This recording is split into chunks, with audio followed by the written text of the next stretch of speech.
that song? I have a hero in me, right? So, good afternoon. Thank you, everyone. Just thank you, everyone, for right now, because we'll be thanking you all day, all right? Let's put it that way. And I'm just really excited, but a little emotional. I've been through a lot to be where I am today. So the motivation I have is giving back to the community.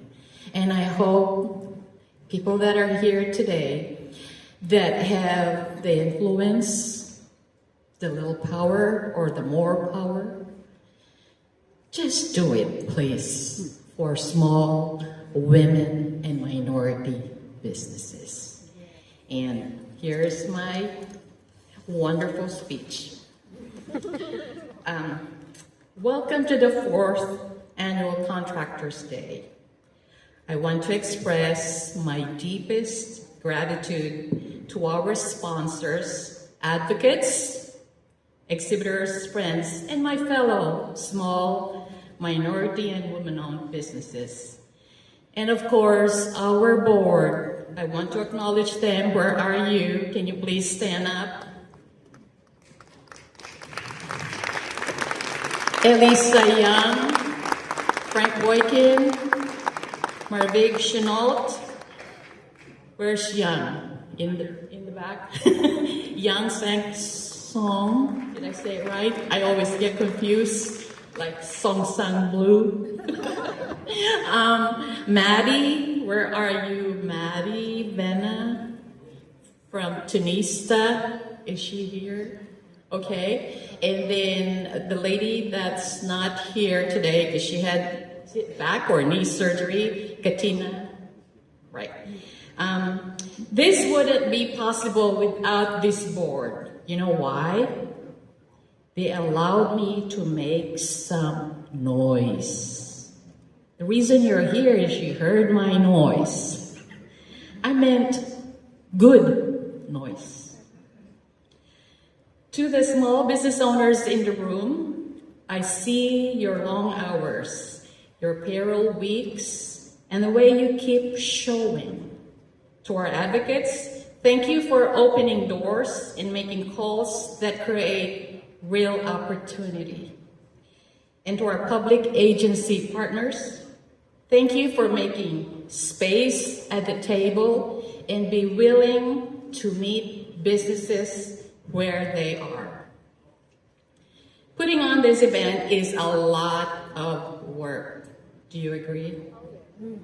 But it's also a lot of fun. It's kind of like starting a family as a single parent, because I was, and I still am. My kids used to joke that they thought my company, Excel Supply Company, was my youngest child. They had no idea I'd added a new family member, AWMB. So they go, oh, how about your other daughter, AWMB? Do they have a booth, right? So they had no idea that, I am so carried away with all this work and volunteer work, and they just say, go ahead, Mom, what makes you happy? AWMB exists because none of us grow alone. We grow with community. People ask me how I got certified. Here comes the story. This is old, but you know what? Everybody wants to hear it again. As for business owners here, you know this part. Certification can feel confusing, time-consuming, and sometimes even intimidating. But it matters because it helps agencies find qualified firms, and it helps small businesses get seen. And AWMB vets these applicants.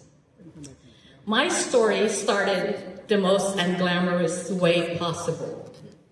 I got lost in downtown Seattle. This was in 1994, October.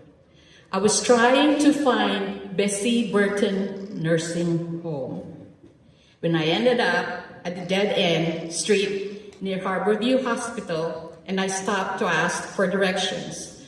At that time, there was no navigation, no cell phones. Cell phones were like $1.50 a minute, right? So I'm not going to use that. A man unloading boxes pointed me toward a gentleman in a white shirt covered in patches. When I saw his name was Lieutenant Walsh, white guy. Sir, can you help me with directions to Bessie Burton? He gave me the directions, but then he followed up with a very nosy question. What are you going to do there? So I looked up to him and I just said, this guy is really kind of nosy. But I said, hey, I'm going to do a glove presentation. Oh, he asked, what kind? Oh, exam gloves, because it's a nursing home. They use a lot of gloves. His eyes lit up. He's like, so your license plate is California. Do you live here? Yes, sir. I moved here 3 years ago. And do you own the company? Yes, sir. I've owned it for 1.5 years ago. Then he asked, are you a WIMBY? I said, what? Right? What is that? I could be. Tell me where to get it. I thought it was something that you buy, right? And he said, no, that's a woman minority-owned business. Okay, let's do it. So Lieutenant Walsh told me, we've been looking for a WIMBY vendor for supplies for a long time. He took me back to his office, grabbed a card, and told me to reach out to the captain of support services at the Seattle Fire Department. And here's the funny part. I never made it to the Bessie Burton Nursing Home. I later found out that the building I've been circling was the Seattle Fire Department Medic 1, the largest in the state. Hello. Right there in my car, it was expensive. I had to use my cell phone, those that you pull the antenna. I called the name on the card. Thank God he answered. His name was Captain Tippler. You know what he told me? Well, yeah, but I can't meet you until you're certified. I told him, how do I get certified? And he said, here is the phone number of Miss Sandy Hanks. Is Sandy Hanks here? No. She used to work for the city of Seattle. So I met with Sandy, talked to Sandy on the phone, met with her, and she walked me through my certification process. So I told the captain, I'll be back when I'm certified, sir. Will you still pick up your phone? He said, I will. Okay? Listen very carefully how all of us can make a difference. So 90 days later, I was certified in January 1995. The support services to the Seattle Fire Department met with me, vetted me over the next 2 weeks, and sampled our products. I met with the warehouse lead, and soon after that, we started receiving larger orders. I brought them, of course, the latest and the greatest design at that time for EMTs. EMTs, emergency medical technicians. And soon the business grew. We went on to supply a handful of fire departments, police departments, and other businesses. We grew from 20,000, 60,000, 100,000 business annually, 160,000, 300, 600, and then finally, on my 6th or 7th year, 1 million. Dang it. I said, I hit that million. That was many, many years ago.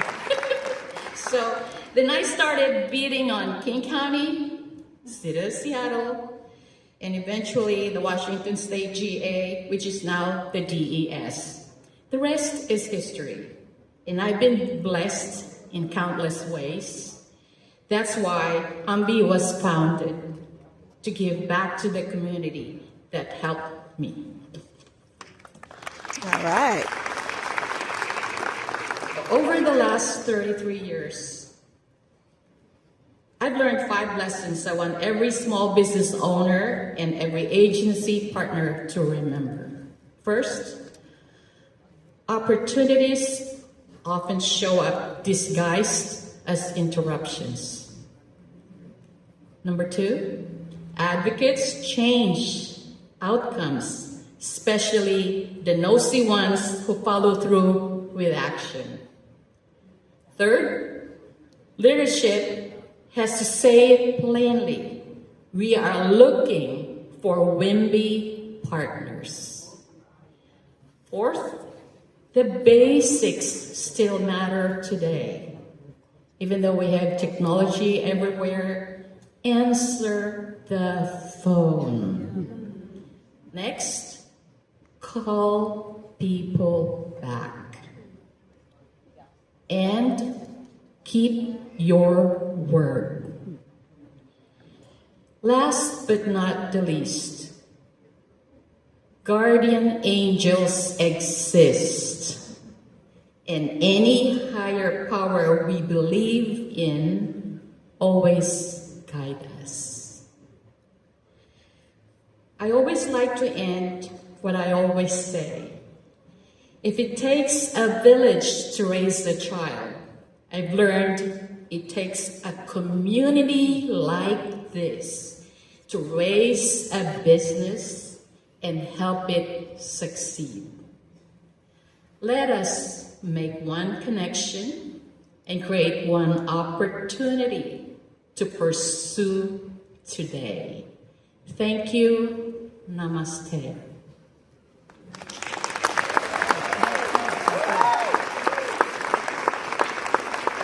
So now we go on to our invocation by Minister Lim Charleston.